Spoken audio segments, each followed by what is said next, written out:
main thing was football, cider and mots. And we sort of were afraid of mots, hated football and never experienced cider. So, and we all liked music and painting, little poncy arty people that had a great sense of humour and hung around with each other. Then we discovered alcohol and mots and things like that later. So that's see things differently. That's in that was like we weren't Butte boys, if you know what I mean. But I'm not being condescending. No, because like obviously an awful lot of those early days have come very much up to the surface with the worldwide success of the other friends you had in Lipton Village, which placed you with Bono, etc. And if that is the case, just I mean, I'm getting the impression that when I talked to you in the old Radio Dublin days, that it was different. In other words, like that you were upper class boys, I think, were you? I was never upper class. Like, I get the impression now, like looking back, that you had lots of money in those days. You were middle class, or you were like, that's why you even said it there. You weren't into whatever and whatever and whatever. You were into whatever. I wouldn't say I was middle class. I mean, am I wrong to reevaluate? Yeah. I think you're very wrong. You're being snobby just because you're a Southsider. This isn't like these up-and-coming Northsiders. We had terrible trouble. I remember the Village, like the Prunes and U2 going into town and being Northsiders and being into punk in 76, 77. And there was all your so-and-so Southsiders, all your, we won't mention any names, and they were saying, who are they? Oh, they're poshies, because only poshies can buy bondage trousers. But the truth is, if we wanted to get bondage trousers or records, an old friend of ours and yours, Tommy the Bottle of Milk, his dad used to work on the B&I, and we used to give him a list, get us this record, this record, and a pair of bondage trousers, and this and that, and go over. And, you know, we weren't poshies. I mean, my man and dad never had a car. You know, you have to be posh to have a car, Dave. That's true, yeah. You know. That's true, yeah. You just have a car to be posh. We were what one would call lower middle class. Yeah. But it's all bullshit. You know what I mean? At the end of the day. It is at the end of the day. And I came from Ballymun, but I didn't come from the flats. Yeah. You know what I mean? Right, yeah. Okay, well anyway, Gavin, just let's take it from 86 to 89. One of the things you were doing in 86 was your Friday night thingamabob, the Blue Jesus Club at the waterfront. Yeah. And that garnered quite a lot of publicity, and a lot of people went down, a lot of people went to hang out. In fact, that was one of the first places you met the man, is that right? Yeah, it was like, after the Prunes, I painted for a while with Googie and Bono, and it was only after about 6-7 months of working in the art medium, I was getting itchy feet, and the ego needed the audience as well, you know? So it was like, without the complications of a record company or a band or any of that thing, was my old friend Dennis Desmonds had an old club going and said, take it over for a few weeks and see how it goes.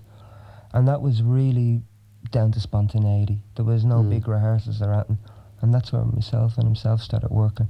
It was a special 3 months. It was some of the worst entertainment you could ever come across, and some of the best. It depended on the vibe of the night, you know. Yeah, because I just for interview because man, hey man, you were coming from flexing the fast weather, which to put it very bluntly, it was a million miles from anything I'd ever heard Gavin Friday do before. Absolutely, and everything that I'd done before that was a million miles away, to the point where I didn't even know who Gavin was when I met him. In fact, I was in here in '85 to record a demo for you. Yeah, with Flex. With Flex, yeah. And you used to tell me in 1985 you would come in and do a session on the Dave Fanning programme, and you'd never heard of Gavin Friday. It's true, yeah. Gavin, you obviously did it wrong. But then I didn't listen to much either at that stage. Right, I was very much into a different area. Well then, what was it like then, going on a Friday night to where a lot of the, I don't know what you'd call the type of people who necessarily went down, but a lot of them thought they were the cool people going down. Yeah, but I had a bit of experience on that level as well. I played a lot in piano bars. You went down a lot. I was only there once or twice, for God's sake. When I realised all the other cool people were going, I left. But I used to play piano in the Burlington Hotel. Yeah. Out in the Westbury Hotel as well, and in the National Gallery. Places like that, anywhere really to play. And so it wasn't so much of a shock or anything. I mean, I was into playing in front of people, and I was certainly into playing behind a singer. And people who would react spontaneously as opposed to at a major gig or something, that sort of thing. Yeah. Intimate setting, etc. Yeah. You also did it in New York. Yeah, I went over to New York twice, summers of '83, '84, and ended up getting a job in a Montauk club, place out in the Montauk Downs. It's a country club out there, and I simply went out and started working as a waiter, and ended up working as the piano player in the restaurant. It was great fun. It was really good. Yeah.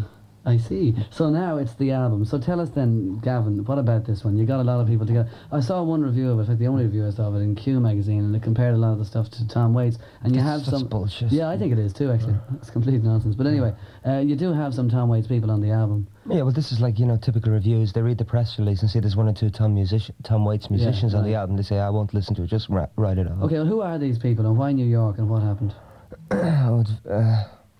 You know who they are. I mean, it all came together with Hal Wilner, who's the producer of the album, who we met up with and came over, and he spent some time with us in Dublin, did some demos.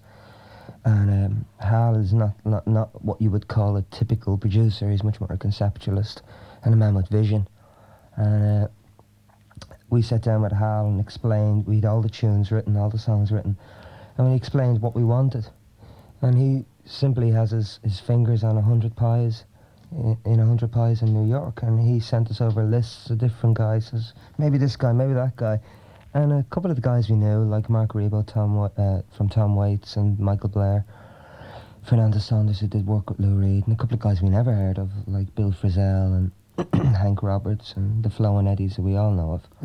Mark Volman. Yeah, it was pretty like that. It was like we did an element of rehearsal in New York, but it was pretty quick.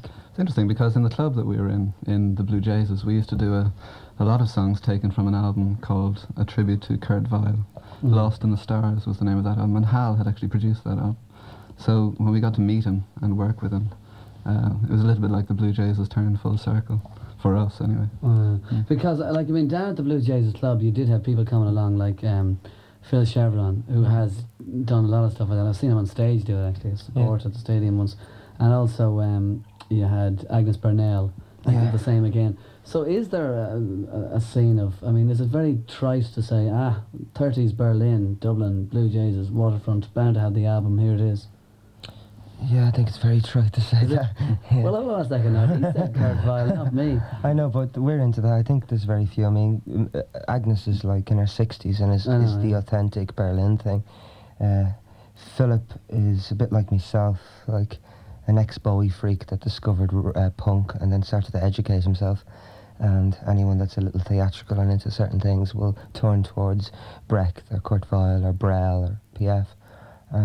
Sort of a north side intellectual thing. Do you know what I mean? Yeah. It's like something I wouldn't know anything about. Yeah. I see, right. What about Dagmar Krause? Did you buy her album later? It's a brilliant LP. It's wonderful. Project like that. Alright, I'm going to play another track. Bang the button, see you now.